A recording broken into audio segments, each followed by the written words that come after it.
Bạn có bao giờ để ý rằng, càng lớn tuổi, danh bạ điện thoại của chúng ta có thể ngày càng dài hơn, nhưng số người thật sự có thể ngồi lại để tâm sự thì lại ngày càng ít đi. Và điều kỳ lạ hơn nữa là, càng ít các mối quan hệ không cần thiết, cuộc sống dường như lại càng bình yên. Có người dành cả đời để mở rộng các mối quan hệ với hy vọng tìm được nhiều cơ hội hơn, nhiều bạn bè hơn và nhiều niềm vui hơn. Nhưng sau nhiều năm trải nghiệm, họ mới nhận ra rằng, thứ lấy đi nhiều thời gian, năng lượng và sự bình yên nhất của một con người đôi khi không phải là công việc hay tiền bạc, mà chính là những mối quan hệ không phù hợp. Một lời nói thiếu suy nghĩ có thể làm mất đi một tình bạn nhiều năm. Một sự hiểu lầm nhỏ có thể khiến bạn mất ngủ nhiều đêm. Một cuộc trò chuyện thị phi có thể kéo bạn vào những rắc rối vốn dĩ chẳng liên quan đến mình. Và không ít người dành cả tuổi trẻ để cố gắng làm hài lòng tất cả mọi người, để rồi đến khi nhìn lại mới nhận ra, người mà họ bỏ quên lâu nhất lại chính là bản thân mình. Có một câu nói rất đáng để suy ngẫm. Không phải càng quen nhiều người thì cuộc sống càng dễ dàng. Đôi khi, càng nhiều mối quan hệ, cuộc đời lại càng nhiều phiền não. Điều đó không có nghĩa là chúng ta nên sống cô lập hay cắt đứt mọi kết nối với xã hội. Con người vẫn cần gia đình, cần những người bạn chân thành và những người đồng hành đáng tin cậy. Nhưng giữa việc có nhiều mối quan hệ và có những mối quan hệ chất lượng, có một khoảng cách rất lớn. Trong video hôm nay, chúng ta sẽ cùng nhau tìm hiểu vì sao nhiều người càng trưởng thành càng thu hẹp vòng tròn các mối quan hệ, vì sao biết giữ khoảng cách lại là một dạng trí tuệ, và làm thế nào để sống bình yên hơn giữa một xã hội ngày càng ồn ào. Hãy xem hết video, bởi có thể đến cuối cùng, bạn sẽ nhận ra rằng sự giàu có lớn nhất của một con người không phải là có bao nhiêu người quen biết, mà là có bao nhiêu người xứng đáng để giữ lại trong cuộc đời mình. Thứ nhất, càng nhiều mối quan hệ, càng nhiều phiền não. Có một điều mà rất nhiều người chỉ nhận ra sau khi đã trải qua đủ những va vấp của cuộc đời. Phần lớn những nỗi mệt mỏi trong cuộc sống không đến từ công việc, không đến từ tiền bạc, mà đến từ các mối quan hệ giữa con người với con người. Chúng ta có thể làm việc 10 tiếng mỗi ngày mà vẫn cảm thấy thanh thản nếu môi trường xung quanh tích cực. Nhưng đôi khi chỉ một cuộc trò chuyện đầy hiểu lầm, một lời nói vô tình hay một mối quan hệ độc hại cũng đủ khiến tâm trạng nặng nề suốt nhiều ngày. Con người là sinh vật xã hội. Chúng ta cần kết nối, cần được lắng nghe và cần có người đồng hành. Tuy nhiên, điều đó không có nghĩa là càng có nhiều mối quan hệ thì cuộc sống sẽ càng hạnh phúc. Thực tế, khi số lượng các mối quan hệ tăng lên, những vấn đề phát sinh cũng tăng theo. Mỗi người đều có tính cách, quan điểm, lợi ích, kỳ vọng và cảm xúc riêng. Khi tiếp xúc với càng nhiều người, khả năng xảy ra va chạm, hiểu lầm hoặc xung đột cũng ngày một lớn hơn. Hãy thử nhìn lại những điều từng khiến bạn mất ngủ. Có bao nhiêu lần nguyên nhân thật sự đến từ một sự việc, và có bao nhiêu lần nguyên nhân đến từ con người. Có thể là một người bạn hiểu sai ý của bạn. Có thể là một đồng nghiệp nói xấu sau lưng. Có thể là một người quen vô tình tiết lộ câu chuyện riêng tư của bạn cho người khác. Cũng có thể là những cuộc so sánh vô hình khiến bạn cảm thấy mình kém cỏi hơn người khác. Những điều ấy đều bắt nguồn từ các mối quan hệ. Điều thú vị là rất ít người chủ động tìm đến rắc rối. Hầu hết mọi người đều chỉ mong cuộc sống bình yên. Nhưng càng quen biết nhiều người, chúng ta càng dễ bị cuốn vào những câu chuyện không liên quan đến mình. Hôm nay nghe người này kể về người kia, ngày mai lại bị kéo vào một cuộc tranh cãi mà bản thân không hề muốn tham gia. Có những chuyện vốn dĩ chẳng ảnh hưởng gì đến cuộc sống của bạn, nhưng chỉ vì một lời nhờ vả, một lời mời hay một mối quan hệ xã giao mà cuối cùng bạn vẫn phải dành thời gian, năng lượng và cảm xúc để giải quyết. Có một hiện tượng rất phổ biến trong xã hội hiện đại. Nhiều người dành hàng giờ mỗi ngày để giữ gìn những mối quan hệ mà chính họ cũng không còn cảm thấy thoải mái. Họ tham gia những buổi gặp mặt chỉ vì sợ người khác đánh giá. Họ cười trong khi lòng chẳng vui. Họ đồng ý giúp đỡ dù bản thân đang rất bận. Họ cố gắng làm hài lòng tất cả mọi người, để rồi cuối cùng người mệt mỏi nhất lại chính là họ. Điều đáng suy ngẫm là càng lớn tuổi, chúng ta càng nhận ra thời gian và năng lượng đều có giới hạn. Một ngày chỉ có 24 giờ. Nếu quá nhiều thời gian dành cho những mối quan hệ xã giao, sẽ còn lại bao nhiêu thời gian cho bản thân, cho gia đình, cho việc học hỏi, nghỉ ngơi hay theo đuổi những điều thực sự quan trọng. Có người từng nói rằng sự trưởng thành không phải là quen thêm thật nhiều người, mà là biết ai xứng đáng để ở lại trong cuộc đời mình. Câu nói ấy phản ánh một thực tế rất rõ ràng. Không phải ai xuất hiện trong cuộc sống cũng sẽ mang đến giá trị tích cực. Có những người giúp chúng ta trưởng thành, truyền cảm hứng và trở nên tốt hơn, nhưng cũng có những người chỉ mang theo sự tiêu cực, đố kỵ, lợi dụng hoặc những rắc rối không hồi kết. Một đặc điểm của các mối quan hệ là chúng luôn đi kèm với kỳ vọng. Khi đã quen biết nhau, người ta thường mong được quan tâm, được giúp đỡ hoặc được ưu tiên. Điều đó là tự nhiên, nhưng khi số lượng mối quan hệ ngày càng nhiều, những kỳ vọng ấy cũng chồng chất lên nhau. Bạn giúp người này thì người kia cảm thấy bị bỏ quên. Bạn từ chối một lời nhờ thì có thể bị cho là lạnh lùng. Bạn bận công việc nên không tham dự một buổi gặp mặt thì có người lại nghĩ bạn coi thường họ. Dù cố gắng đến đâu, bạn cũng khó có thể làm hài lòng tất cả. Đó là lý do rất nhiều người luôn sống trong trạng thái áp lực vô hình. Họ sợ mất lòng, họ sợ bị đánh giá, họ sợ bị hiểu lầm. Họ sợ người khác nói xấu sau lưng.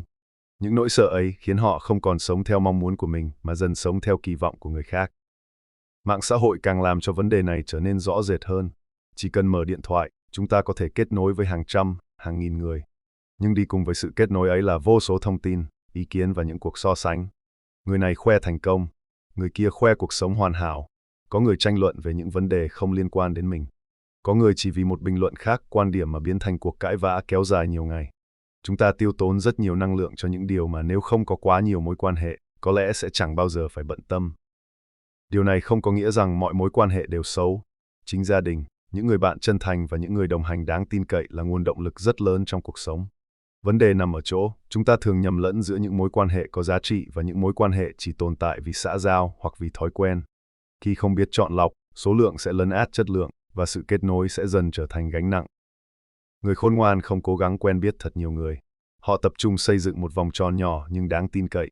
Họ hiểu rằng không phải lời mời nào cũng cần nhận lời, không phải cuộc trò chuyện nào cũng cần tham gia, không phải tranh luận nào cũng cần thắng. Càng trưởng thành, họ càng biết giữ khoảng cách với những điều khiến tâm trí mình trở nên hỗn loạn. Có lẽ sự giàu có lớn nhất của một con người không phải là có bao nhiêu người quen biết, mà là mỗi ngày thức dậy đều cảm thấy lòng mình bình yên. Và đôi khi, để có được sự bình yên ấy, điều đầu tiên cần học không phải là kết nối thêm với thế giới, mà là biết giới hạn những mối quan hệ không còn mang lại giá trị cho cuộc sống của mình. Thứ hai, người trưởng thành biết chọn lọc các mối quan hệ. Có một sự thay đổi rất rõ trong cách nhìn của con người về các mối quan hệ theo thời gian. Khi còn trẻ, chúng ta thường cho rằng càng quen nhiều người thì càng có nhiều cơ hội. Có thêm một người bạn là thêm một niềm vui. Có thêm một mối quan hệ là thêm một cánh cửa để phát triển. Vì thế, nhiều người luôn cố gắng mở rộng vòng tròn giao tiếp của mình. Họ tham gia mọi cuộc gặp gỡ, kết bạn với thật nhiều người và tin rằng điều đó sẽ giúp cuộc sống trở nên tốt đẹp hơn. Nhưng sau nhiều năm trải nghiệm, rất nhiều người lại nhận ra một điều hoàn toàn khác. Điều quyết định chất lượng cuộc sống không nằm ở số lượng những người bạn quen biết, mà nằm ở chất lượng của những người được phép bước vào cuộc sống của mình. Người trưởng thành không còn cố gắng làm quen với tất cả mọi người. Họ cũng không xem việc có thật nhiều mối quan hệ là một thành tích đáng tự hào. Thay vào đó, họ học cách quan sát con người, lắng nghe nhiều hơn nói, và dành thời gian để hiểu ai thực sự xứng đáng với sự tin tưởng của mình. Đó không phải là sự lạnh lùng hay kiêu ngạo. Đó là kết quả của những bài học mà cuộc sống mang lại. Ai cũng từng có lúc đặt niềm tin sai chỗ. Từng xem một người là bạn, để rồi nhận lại sự phản bội.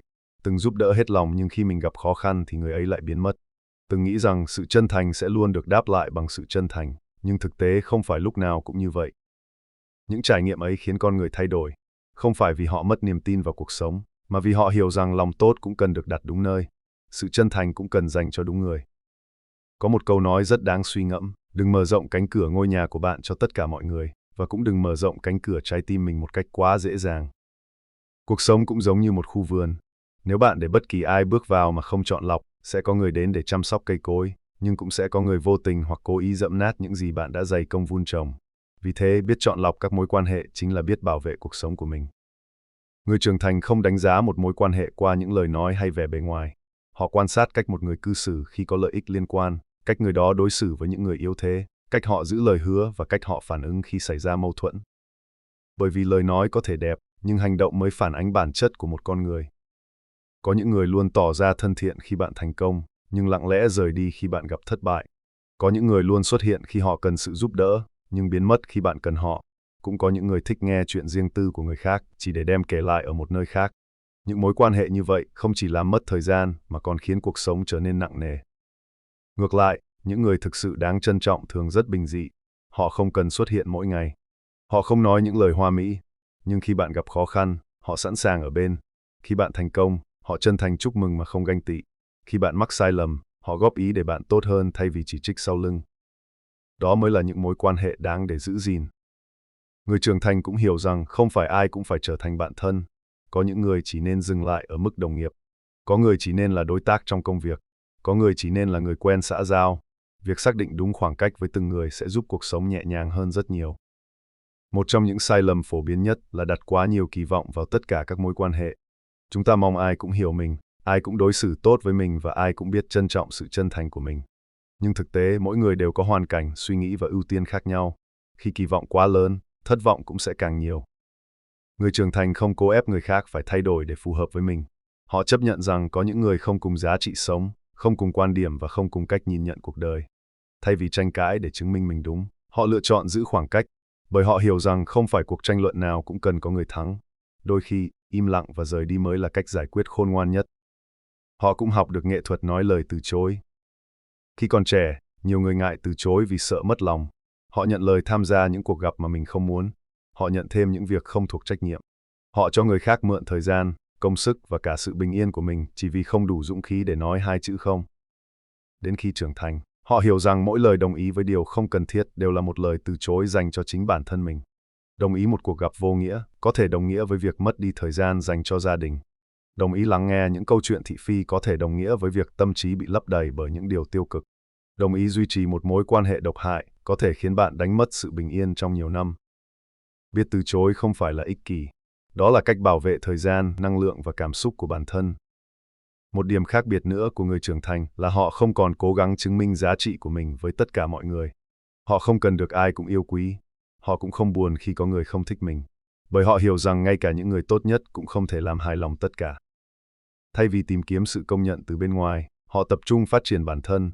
Họ dành thời gian đọc sách, học hỏi, rèn luyện sức khỏe, chăm sóc gia đình và theo đuổi những mục tiêu quan trọng.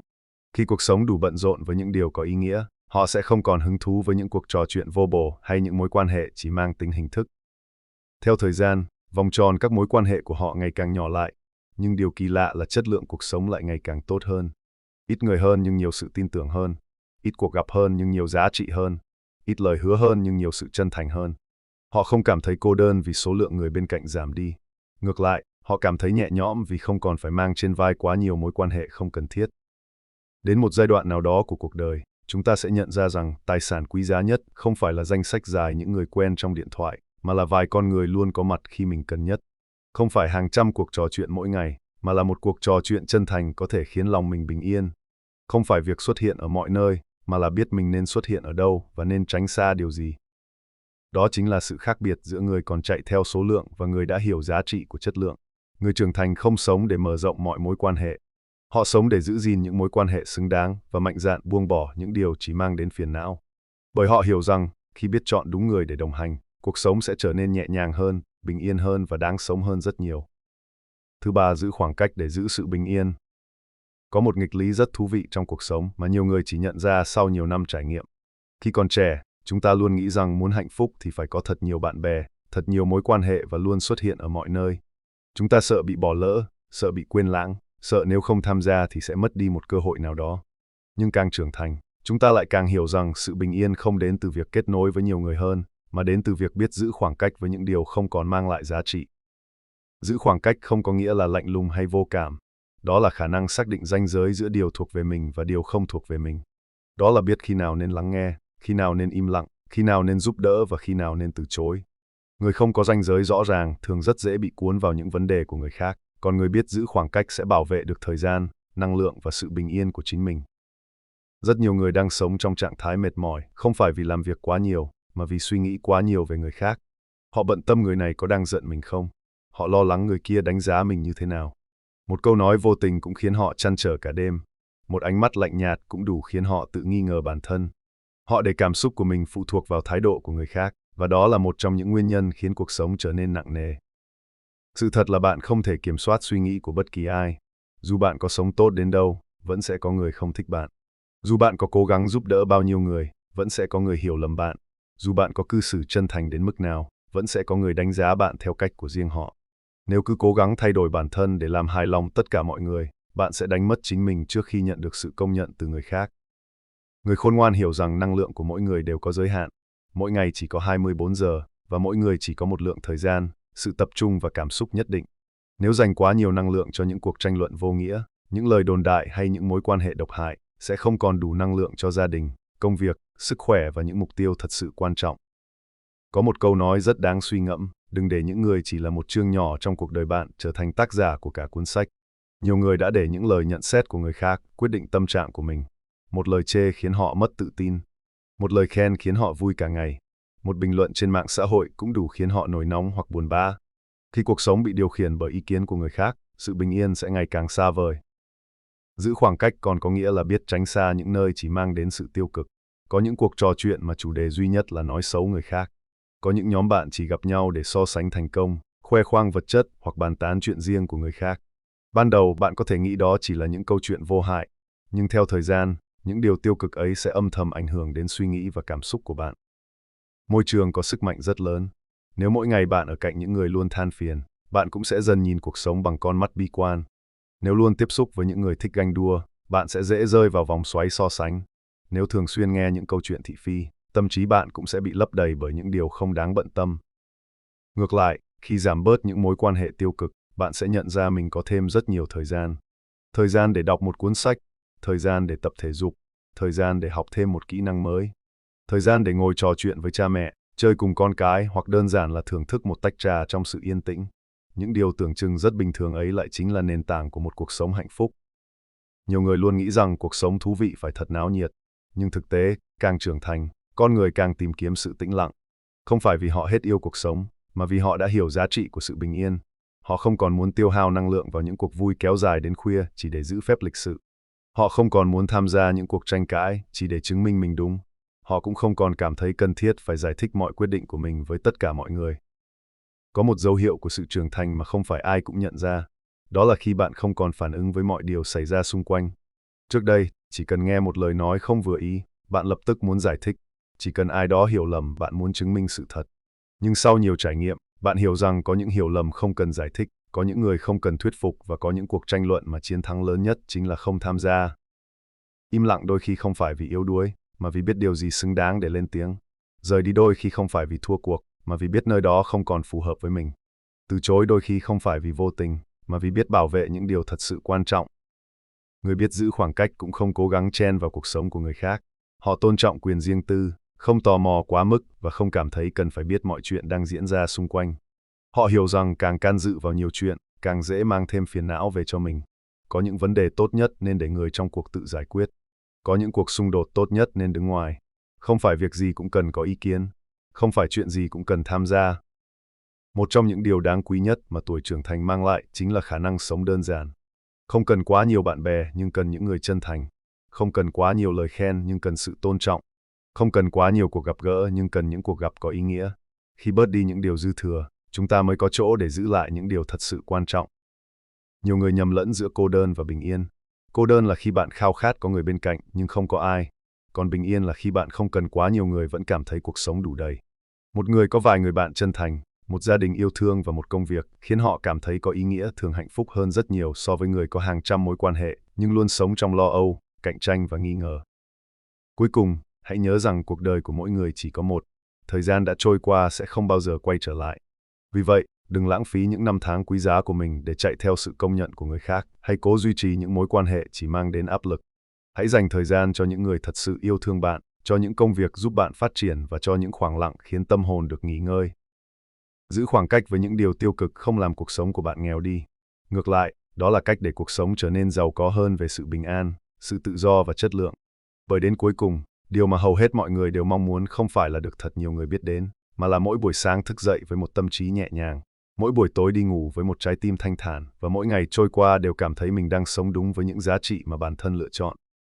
Trước khi kết thúc video, mình muốn gửi đến bạn một câu hỏi. Theo bạn, điều gì khiến con người mệt mỏi nhất trong cuộc sống? Là công việc, tiền bạc hay chính những mối quan hệ không còn mang lại giá trị? Hãy chia sẻ suy nghĩ của bạn ở phần bình luận. Mỗi góc nhìn đều rất đáng trân trọng và biết đâu câu chuyện của bạn sẽ giúp một người khác nhìn nhận cuộc sống theo một cách tích cực hơn. Nếu bạn yêu thích những nội dung về triết lý sống, phát triển bản thân và cách xây dựng một cuộc sống bình yên, đừng quên nhấn like để ủng hộ video, đăng ký kênh và bật chuông thông báo để không bỏ lỡ những video mới nhất. Cảm ơn bạn đã dành thời gian theo dõi. Chúc bạn luôn đủ bản lĩnh để lựa chọn những mối quan hệ xứng đáng, đủ bình tĩnh để buông bỏ những điều không cần thiết và đủ bình yên để sống một cuộc đời theo cách mà chính bạn mong muốn. Hẹn gặp lại bạn trong video tiếp theo.